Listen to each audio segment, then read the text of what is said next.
le mois de Ramadan ñu ngi nii le plaisir toujours partagé de te retrouver ci lundi bi alors tey sa invité moo di Marième Soda Ndiaye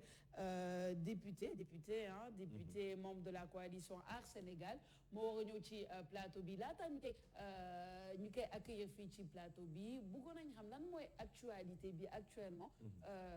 de politique déjà et par rapport aux députés à l'Assemblée. alors actualité bi ñëpp xam nañ ko Sophia sooy xool moom mooy li nga xam ne moom mooy dépôt liste yi parce que xam nga ni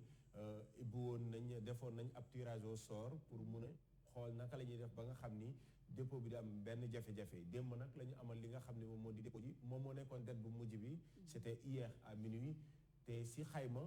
fukk ak juróomi liste la ñu amagum si élection yi nga xam ne moom la ñu dëgmal ba ñuy amal tirage bi nag 25 la ñu woon donc coalition yi nga xam signalé woon nañ mais ba mu jotee lu dul déposé finalement 15 ñoo ñëw donc am na 10 yi nga xam ni wàññeeku nañ soit am nañ ay rëq-rëq yoo xam ni tax na mënuñu bokk si élection yi soit déggoon nañ ak yeneen coalition boole ak ñoom par exemple si on prend l'exemple du mouvement Passe-Passe ba ñu tiragé moom moo nekkoon sa kaw maanaam moom moo waroon njëkk a déposé mais ñoom sa mujjël ga ñoom ak coalition bunt bi ñoom ñooy ànd si élection yi nga xam ne moom la ñu dëgmal maintenant lim bi également mun na doon lim boo xam ni itam dafay wàññeekuwaat parce que ginnaaw ba ñu déposé ba noppi dañuy xool nag léegi dossiers yi xool li nga xam ne dëppoo na ak yoon ak dëppoowul ak yoon li nga xam ne mooy signature yi dañ koy vérifier ki nga xam ne danga am doublon dinañ am ay 48 heures pour nga dem soppi sa doublon yooyu moo tax ngay waral di gis ni nit ñi naan ut nañu ay parrainage ay 500 000 autres là c'est pour denc pour en cas de doublon nga dem mën a soppi lu ni mel donc actuellement c'est ça l'actualité on a 15 listes pour le moment suñ koy comparer nag si stade bi parce que wax naa la mun na wàññeeku daaw élection yi mujj si député bi on avait 47 listes ba boobu sooy xool tamit muy dem ba nga xam ne pour ndam vote ji sax dañ ñu woon finalement na nit ñi am sañ-sañu jël juróom rek dem tànn loolu lañ mujjoon def parce que benn na mettre si askan wi ngir ñu def lu ñu mel donc cette fois-ci nag on a 25 au départ finalement 15 mun na wàññeeku donc mu doon li nga xam ni jamono ji nag moom mooy actualité bi également mooy les têtes de liste on sait par exemple pour coalition Yewwi Askan Wi c'est Ousmane Sonko finalement qui sera la tête de liste de la si liste nationale bi suñu dem ci li nga xam ni itam moom mooy coalition beneen muy Benno Bokk Yaakaar si Aminata Touré nekkoon na fi premier ministre nekkoon itam li nga xam ne rek moom mooy ministre bu yor wàllu yoon tey jii mu nekk seen tête de liste nationale Aar Sénégal également muy coalition alternative pour une assemblée de rupture ñoom itam Thierno Alassane Sall moom mooy seen invité Sophia Ba. alors moom mooy seen tête de liste. parfait alors Migui Maram c'est bien de faire un peu le tour de lan mooy actualité bi et de préciser que rien n'est définitif ñu rappeler ni aussi les élections législatives sont prévues pour juillet exactement 30 juillet et voilà xam naa ni sa invité bi egsi na madame Marième Soda Ndiaye ma bàyyi la nga introduire ko. alors comme ni ñu koy waxoon rek moom Marième Soda Ndiaye moom mooy suñu gan tey jëlee di honorable député à l'Assemblée nationale moom nag ba muy ñëw ci Assemblée nationale dafa demoon ci ab liste ci ab atum 2017 muy liste Osez l'avenir bu Aïssata Tall Sall actuellement mu nekk la patronne de la diplomatie sénégalaise donc bañ ko tabbee ministre tey jii poste boobu àndul ak député donc moom moo ko remplacé parce que moom moo toppoon ci liste bi ngir rek mun ko wut ci biir assemblée nationale loola waral daanaka lu desoon ci li nga xam ne rek moom mooy 13e législature bi yëpp moom moo nekkoon foofu ci assemblée nationale tey ji ñu am mbégte di ànd ak moom ci plateau Tok Tok Sénégal parce que moom honorable député bokk na ci coalition bi nga xam ne moom la ñu doon tudd léegi muy Aar Sénégal honorable ñu am mbégte di ànd ak yow ci biir plateau Tok Tok Sénégal. mi ngi maa ngi lay nuyu di nuyu Sophia di nuyu bépp téléspectateur bu TV di leen remercier ci invitation bi ngeen xam ne defal ngeen ma ko. d'accord alors on démarre par sa décision bi nga jël nga nekkoon député ci fàttali également député bu gënoon doon tout tànk ci biir assemblée nationale tey ñuy wàcc yeneen élection nga jël décision dem ànd ak Aar Sénégal alternative pour une assemblée de rupture lan moo waral bi lay dogal. waaw merci beaucoup ci question bi ñu ngi dama lay wax ni rek tey dañu toll ci moment wu tànn. moment wu tànn ñi nga xam ne ñoo nar a teewal askan bi assemblée nationale ma bokk ci coalition bu ñu naan Osez l'avenir ñu tabboon ma dem assemblée nationale ginnaaw bi ma wuutuwee Maître Aïssata Tall Sall donc ma jàpp ne li ma fa waroon liggéey naa ko askan bi tamit jàpp ne li ma waroon liggéey assemblée nationale muy teewal leen muy voter ay loi muy tamit seetlu ak caytu liggéeyu nguur gi def nañ ko ba fépp foo romb ñu jox la ay appréciation positive fépp foo dem ñu jox la ay feedback yu nga xamante ni rafetlu nañ sa liggéey rafetlu nañ ni nga fa teewalee askan bi rafetlu nañ ni nga teewalee ndaw yi position yi ngay am su yenn sujet yi wala yenn loi yi ñëwee nga xam ne da ngay nekk à équidistance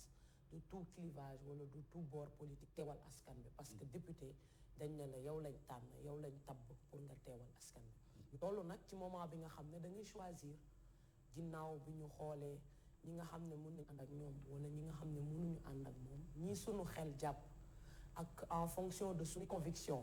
en fonction de suñuy valeur républicaine ñu jàpp ne choix boobu ci à Sénégal la dem loolu rek moo ko waral. Qu'est-ce qui a été déterminant lan moo déterminant si dogal. waaw lan moo déterminant benn mooy nit ñi dañuy jël seen ay ego jël ko teg ko fële benn ñaareel bi les valeurs républicaines ñun de dañ ko gëm ñetteel bi mooy nit ki sooy ànd ak moom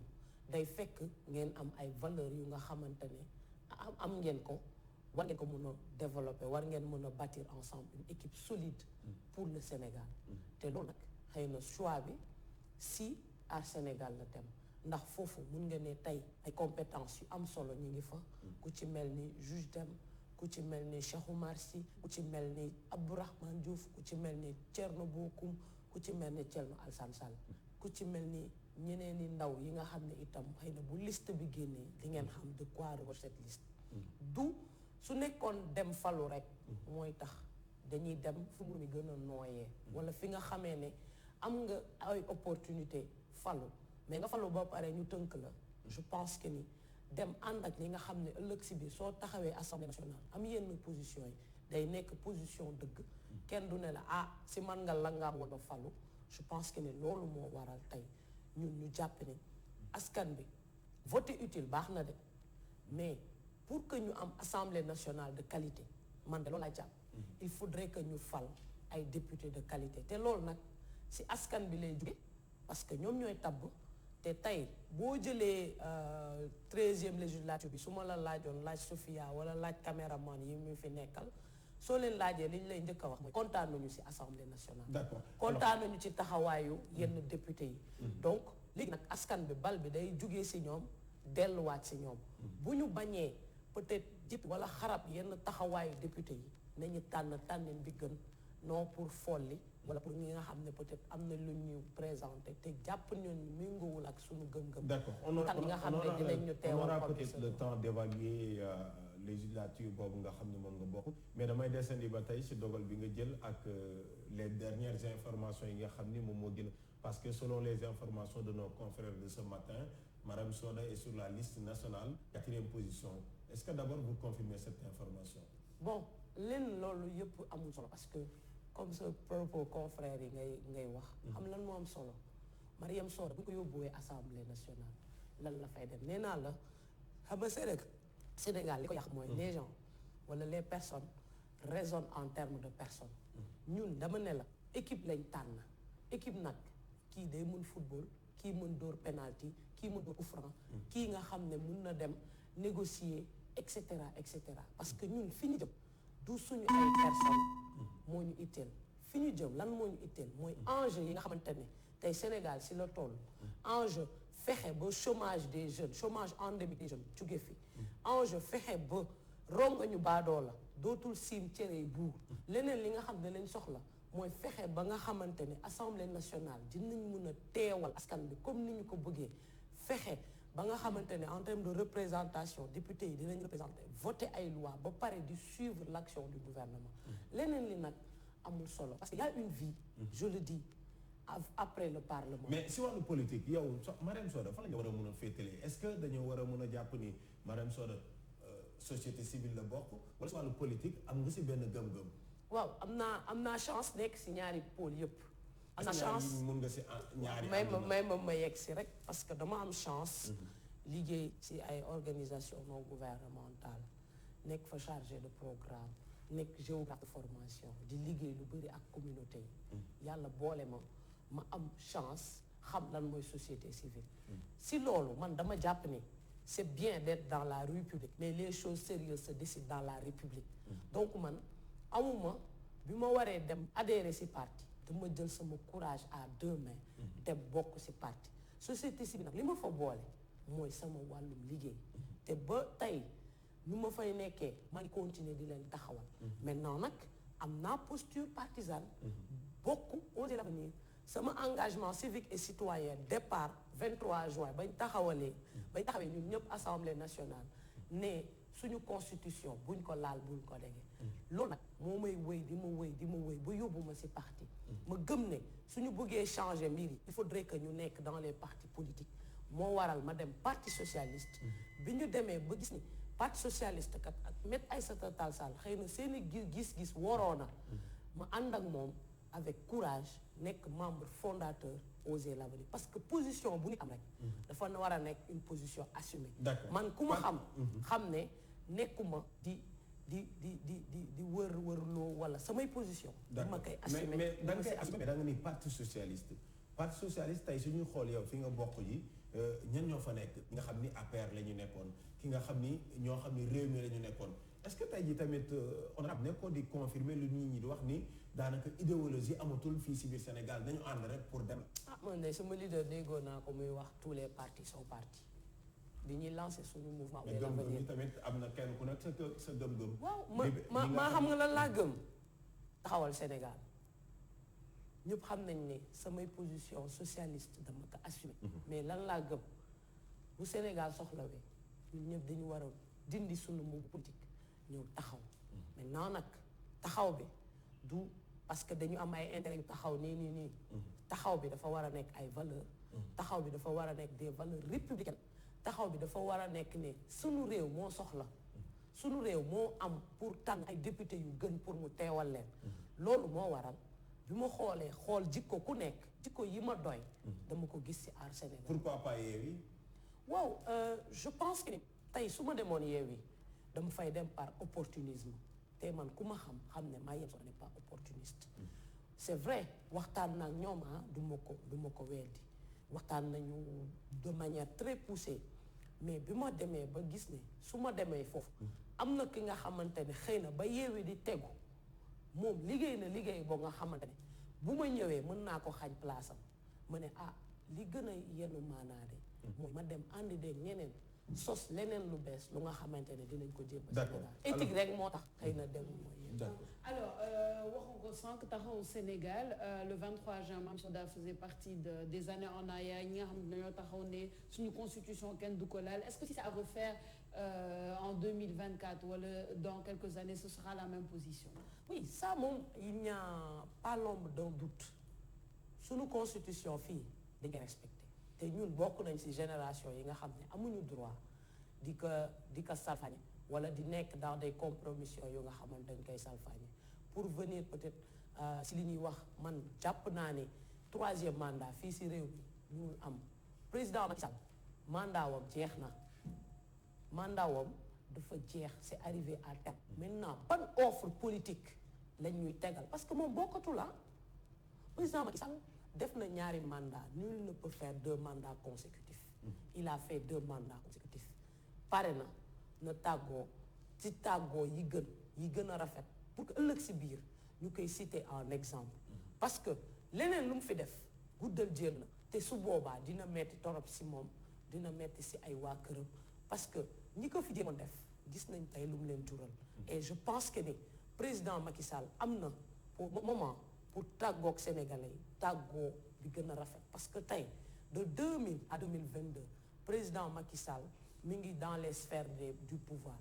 lépp lu mu woon changé si 22 ans yooyu noonu boo si génnee peut-être traversée du désert bu 2008 ba 2012 lépp lu mu fi mënul woon changé du xëy na 5 ans yi di ñëw la koy def kon nag ñun liñ koy wax mooy na tàggoog sénégalais yi tàggoo bi gën pour que ëllëg si biir ñu mun ko citer parce que doone defu fi dara pendant est-ce que jàpp nga ni de élection yi nga xam moom la ñuy waajal étape la bu am solo si 2024 élection présidentielle. bien évidemment étape bu am solo la pour 2024 mais man dama jàpp président Macky Sall vraiment jeexal na si en terme de gox xanaa mu forcé te su boobaa bés bu jéemee forcé dina fekk askan nag bu taxaw xam ne suñuy droit lépp lu ñu la war a jox dañ la koy jox lépp lu ñu war a renoncer en terme de pouvoir dañ ñu koy renoncer waaye pouvoir bi askan bi moo ko moom te askan bi bés bu soxlaa nanguwaat li nga xam ne moo ko moomal boppam dina taxaw jàmmaarloo képp ki nga xamante ne dafa bëgg interposer wala pour ngay xalaat li ñu des si waxtu bëriwul te bëgg nañu aborder question yi nga xam lu dul politique sax wàllu santé parce que yaa ngi si yëngatu mais ba tey dañuy des assemblée nationale parce que fa nga nekkoon évaluation bi laataa ñu dugg si cohabitation ou non suñuy évaluer tey ji xayma est-ce que yow en tant que député nga nekkoon seen biir gis fonctionnement bi satisfaction am nga ko si liggéey bi nga xam ne def ngeen ko pour oui. waaw man dama dafay 2 ans et demi laa def assemblée nationale mais damay koy faral di wax chaque jour les responsabilités individuelles font les responsabilités collectives man de personnellement sama axulaay taalaay sama tribunal de la conscience xam naa ne def naa sama liggéey lu mu waree def naa sama liggéey si en termes de représentation def naa sama liggéey si loi bu ñu ko indee assemblée si budget nu ñu leen koy saytoo def naa sama liggéey si suivi évaluation des politiques publiques. de manière générale est-ce que jàpp nga ni assemblée bi ni muy doxee mooy li nga xam ne moom nga bëgg. du li nga xam ne moom lañ bëgg parce que assemblée wax naa ko xëy na en termes de représentation amul problème nit ñi dinañ ñëw dinañ teewal seen askan dinañ kaas dinañ poser ay doléances mais tey en termes de proposition de loi ban proposition de loi nga dégg assemblée nationale mu aboutir tey benn lañ fa jot a dégg de la part d'un collègue moom juwaare fi di ko cité muy Aliou Souaré gis sur le code de la route aboutirul dañu gis gouvernement contourné ko ñëw indi loi te je pense que ni assemblée li nga xam ne xëy na moo sooxee mooy sunu fonctionnement tey on a un budget de 17 milliards xamoo tey personnel assemblée nationale ñaata la toll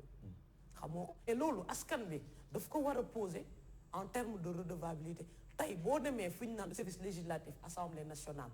boo fa demee liggéey bi bëri waaye boo nga xamante ne amuñu moyens yi nga xam ne en termes de ressources humaines doo fa gis lu mat 10 personnes tey 15 assistants parlementaires lañ am répartis sur les 15 commissions de l'Assemblée nationale tey fu ma jàpp ne tey député yi suñ bëggee seen liggéey gën a ñoŋ war nañu jël ressources yi nga xam ne état bi daf koy jagleel Assemblée nationale ñu jaarale ko fi nga xam ne dina njëriñ député tey député yi pour ñu def yenn activités yi yenn séminaires yi et cetera partenaires techniques et financiers yi ñu leen di jàppale alors que Assemblée nationale am na budget. mais où va ce budget. loolu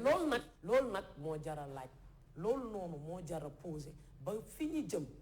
askan dañu ne war a laaj Assemblée nationale tey en termes d'employés ñaata la service législatif bi nga xam ne mooy def liggéey dañ ko war a dooleel pour que député yi mun a def seen liggéey nu mu waree mais nag bu fekkente ni askan bi dafay tànn parce que peut-être ñii ñoo xew wala amuñu yenn rigueur yi dans le choix looloo waral ñu ne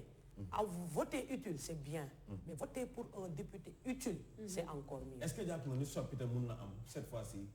bon soppite mun na am parce que man dama jàpp ne Benno Bokk Yaakaar warul am majorité parce que Benno Bokk Yaakaar xëy na li mu mujjee vivre ak ñoom en termes de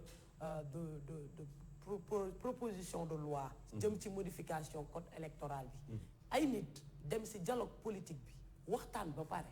ba tënk seen ay nombre de députés ñu ñëw weñ loxo député yi parce que nee nañ soi-disant pour député de l'opposition yi dañ leen di jaxase ak l'opinion looloo waral ñu jël liste nationale jëlee ko 60 indi ko 53 mu nekk un recul démocratique que nous avons dénoncé par principe et que nous continuerons par dénoncer par parce que li ngay wax nii loolu moo tax ma jàpp ni Benno Bokk Yaakaar gangrène politique la boo xam ne war nañ ko extirper de la scène politique parce que ñoom li ñu jàpp mooy xooxatal li ñu jàpp mooy menacer li ñu jàpp mooy weñ loxo acteurs politiques yi pour que ñoom ñu mën a continuer. et pendant ce temps également vos collègues de l'opposition ñu si bëri dañuy gis ne également dañuy absente lu bëri biir assemblée nationale est-ce que jàpp nga ne tamit taxawaay boobu mooy lu war. fii de bu ku nekk taxawee sa rukk je pense que ne yaa ngi laajoon nga baatu askan bi booy delluwaat war nga wax c'est vrai nu ñuy gisee Benno Bokk Yaakaar di ñu xooxatal noonu la amee aussi ay députés absentéistes de la part des deux bords muy opposition muy pouvoir am na député yoo xamante ne séance plénière rek nga leen di gis doo leen gis commission doo leen gis si mission d'évaluation yi doo leen gis fenn parce que ñoom dañuy jàpp ne suñu ñëwee dañuy jox crédit peut-être la majorité qui est là-bas te loolu nag du lu baax parce que askan bi moo si perte Alors- que ginnaaw nag askan bi moo si perte askan bi moo war a def un choix judicieux basé si député bi leen amal njëriñ député bi leen di jàmbat député bi nga xam ne soo ko oowee ko député bi nga xam ne soo soxlawee mu teewal la mu ñëw teewal la nga tànn ko yóbbu ko assemblée nationale pas tànn ay député yu nga xam ne la fin va justifier. alors Migui 5 minutes modeste moins de 5 minutes modeste ci waxtu bi xam naa ni bëggoon na la ci santé bi rapidement. alors fan wér-gu-yaram kon comme ni ko Sophia waxee gis nañ ni temps bi xoj nañu gis nañ ni ces derniers temps yëngatu na parce que y a d'abord l'affaire Astou Sokhna à Louga et récemment également il y a l'affaire du bébé à Kaolack tey jii yow itam ñu gis ni ak Revocap da ngeen di yëngatu lu bëree bëri si Covid bi également ban jàngat en tant que député ngay def si li nga xam ne tey jii moom mooy xew si secteur de la santé. waaw gis nga mooy li ma doon wax rek bi waa patient en danger jóge waa personnel sanitaire ñoom itam mer xaacu ne dañ leen nekk di stigmatisme ma ne sama gars yi bu leen trompé wu de combat bu leen juum ci xeex bi fu mu toll nii bu dee benn responsable am na ci mbir yi di xew ci mbirum santé du kenn ku dul état du Sénégal parce que man jàpp ma ne dañu war a yem rek ci patient en danger jàpp ma rek dañu war a tirer sur les médecins état du Sénégal moom moo war a xam ne c'est la santé qui est en danger mu indi ay réformes structurelles jëmale ko ci gouvernance jëmale ko ci financement la santé coûte cher jëmale ko ci infrastructure yi jëmale ko ci formation du personnel soignant parce que boo jëlee si wàllum ñi ñuy recruter dañuy dem vers la politisation aussi bien dans les sphères de l'État dans les structures de santé aussi bien dans les collectivités territoriales ñan ñoo nekk tey di gérer la santé au niveau des structures de santé loolu nag jàpp naa ne médecins yi nga xam ne dañu waat serment d'Hippocrate ay jàmbaar lañ parce que loolu leen mënti wax ñu ngi def seen liggéey nu mu waree waaye nit ki balaa nga naan ko obligation de résultat da nga koy jox ay moyens yu conséquents pour que mu mun a def liggéeyam nu mu waree su fekkente ne deful liggéey mu waree nag bu boobaa nga jël ay sanctions teg mais munoo ne la santé est un droit nga bind ko sa constitution nga jëlaat article 7 de la constitution nga ne l'État du Sénégal a l'obligation de protéger tous les citoyens ngay salfaañe santé et je pense que ne mouvement yi ngay dégg dans la santé rek ànd gësam patient en danger wane na ne fu mu toll nii suñu santé dafa précaire et ñun ñoo am pour jug pour ne nguur gi fi nga jëm du foofu il faudrait que nguur gi nangu def ay réformes yu nga xam ne partie prenante de la santé yëpp dinañ toog muy universitaires yi muy état bi muy syndicat yi muy sage-femme yi ñoom ñëpp ñu nangu dégluwante suñu dégluwante xool fi sooxe fi nga xam ne sooxe na ñu nangu ñun itam def ay solution ñun ñëpp ñu jàpp ne bu ñu si mankoowee rek déggoo si dinañ mën a aar suñu santé mais suñu ko deful dañuy continuer di wër-wërloo di tourner en rond rek te loolu amul alors lu des si waxtaan bi yëpp dinañ ko yëgali léegi si njeexital émission bi ndax war nañoo waxtaanee ndaw yi seen représenté si biir représentativité si biir assemblée nationale waaye léegi lañ koy yeggali Sophia Ba di ko jaajëfal baax a baax moom honorable si ni mu ñëwee tey jii si suba waxtaan ak ñi nga xam ne ñoom ñoo di askan wi. di la jaajëfal bu baax yow mi di Migui Maram Ndiaye di jaajëfal honorable merci beaucoup ci déplacement bi di leen jaajëfal yéen ñëpp suñu bokku téléspectateurs yi pour votre suivi depuis ce matin di jaajëfal ñu ànd ak ñun ci suba ba léegi